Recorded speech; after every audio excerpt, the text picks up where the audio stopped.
नमस्कार दोस्तों, दिन भर की बड़ी खबरों में आपका स्वागत है। आज की सबसे बड़ी खबरों में हम देखने वाले हैं कब शुरू होगा बच्चों का कोरोना वैक्सीनेशन। सरकार ने दिल्ली हाई कोर्ट में दिया जवाब। जी हां दोस्तों, कोरोना की तीसरी लहर की आशंका के बीच बच्चों को लेकर चिंता है। बच्चों को इस लहर के प्रकोप से बचाने के लिए उनका जल्दी वैक्सीनेशन करना जरूरी है। इसे लेकर केंद्र ने शुक्रवार को दिल्ली हाई कोर्ट को बताया कि 18 साल से कम उम्र के बच्चों के लिए कोविड वैक्सीन का क्लिनिकल ट्रायल जारी है और यह जल्द ही पूरा होने वाला है।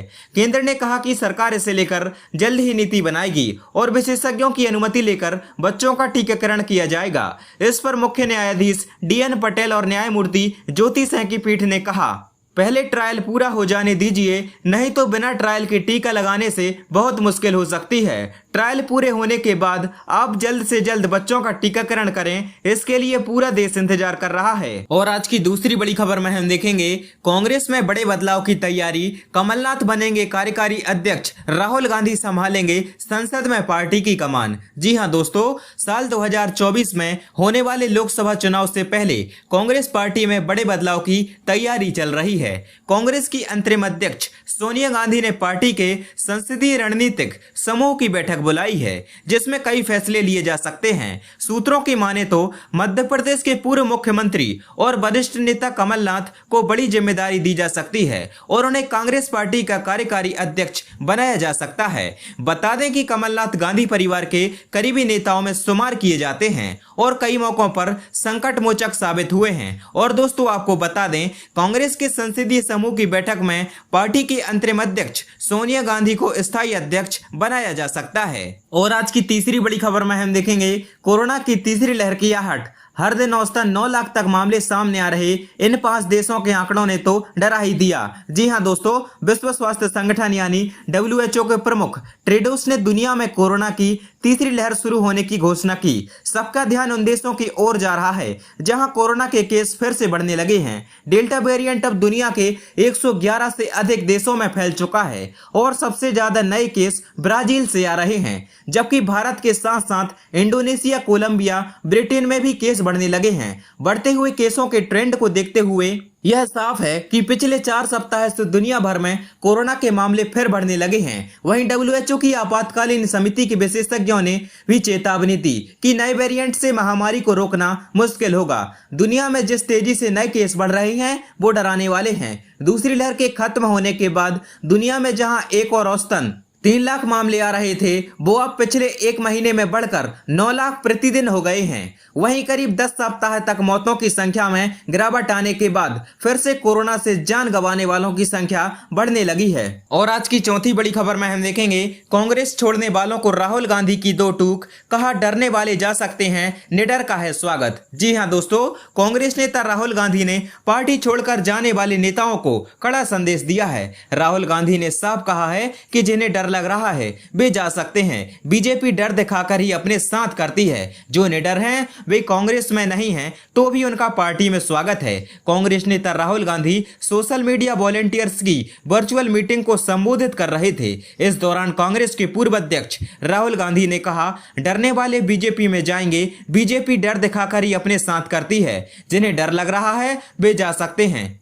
वैसे लोग जो पार्टी छोड़कर गए हैं वे RSS के लोग थे। अगर प्रधानमंत्री कहते हैं कि योगी सरकार ने उत्तर प्रदेश में कोरोना प्रबंधन पर अच्छा काम किया है तो इस पर हंसने की जरूरत है। PM अगर कहते हैं कि भारत के क्षेत्र में चीन नहीं घुसा है तो इस पर भी हंसिए। दोस्तों, आपको बता दें, हाल ही में कांग्रेस छोड़ बीजेपी में जाने वाले नेताओं का सिलसिला थमने का नाम नहीं ले रहा है। ज्योतिरादित्य सिंधिया कांग्रेस छोड़ बीजेपी में आकर इनाम भी पा चुके हैं। इसके अलावा हाल ही में जितेंद्र प्रसाद भी कांग्रेस छोड़ बीजेपी में शामिल हो चुके हैं। राहुल के बयान को इसी भगदड़ से जोड़कर देखा जा रहा है। और आज की 5वीं बड़ी खबर में हम देखेंगे दिल्ली में स्कूल कब खुलेंगे, CM अरविंद केजरीवाल ने दिया जवाब। जी हां दोस्तों, देश की राजधानी दिल्ली के CM अरविंद केजरीवाल ने फिलहाल स्कूलों को वापस खोलने की किसी भी योजना से साफ इंकार कर दिया है। उन्होंने कहा कि जब तक राजधानी में कोरोना वैक्सीनेशन की प्रक्रिया पूरी नहीं हो जाती तब तक कोई खतरा मोल नहीं लिया जा सकता है। CM केजरीवाल ने कहा, हम कोरोना से संभावित तीसरी लहर का अंतर्राष्ट्रीय ट्रेंड देख रहे हैं कि तीसरी लहर आने की संभावना है। इसीलिए जब तक वैक्सीन की प्रक्रिया पूरी नहीं हो जाती तब तक हम बच्चों के साथ कोई खतरा मोल नहीं ले सकते हैं। और आज की छठवीं बड़ी खबर में हम देखेंगे पीएम नरेंद्र मोदी संग मीटिंग के बाद इस राज्य ने लिया कोरोना पर बड़ा फैसला। जी हां दोस्तों, कोरोना वायरस के डेल्टा वेरिएंट के कारण कोविड-19 मामलों में वृद्धि को देखते हुए मणिपुर सरकार ने शुक्रवार को राज्य में 18 जुलाई से 10 दिनों के लिए पूर्ण लॉकडाउन लागू कर दिया है। कर्फ्यू के दौरान केवल आवश्यक सेवाएं चालू रहेंगी, जिनमें चिकित्सा, कोविड टीकाकरण और अन्य चीजें शामिल हैं। राज्य सरकार के आदेश में कहा गया है, मणिपुर में कोविड-19 के डेल्टा वेरिएंट के व्यापक प्रसार के साथ म्यूटेशन चेन को तोड़ने के लिए कड़े कदम उठाने की जरूरत है। आदेश में कहा गया है कि इस दौरान केवल टीकाकरण, कोविड टेस्ट, चिकित्सा सेवाएं, जल आपूर्ति, बिजली आपूर्ति, दूरसंचार, इंटरनेट सेवाएं, हवाई यात्रा और कृषि गतिविधियों से संबंधित आवश्यक चीजों की अनुमति होगी। मणिपुर के मुख्यमंत्री एन बीरेन सिंह ने कहा, राज्य में कोविड की स्थिति को देखते हुए 18 से 28 जुलाई तक कड़ा कर्फ्यू रहेगा। आवश्यक सेवाओं को छोड़कर सभी संस्थान बंद रहेंगे। और आज की 7वीं बड़ी खबर में हम देखेंगे, लोकतंत्र बचाने को खत्म की जाए ईवीएम से वोटिंग। हाईकोर्ट में बैलेट पेपर से चुनाव के लिए दायर हुई याचिका। जी हां दोस्तों, चुनाव के बाद अक्सर ईवीएम को लेकर शिकायतों का दौर शुरू हो जाता है।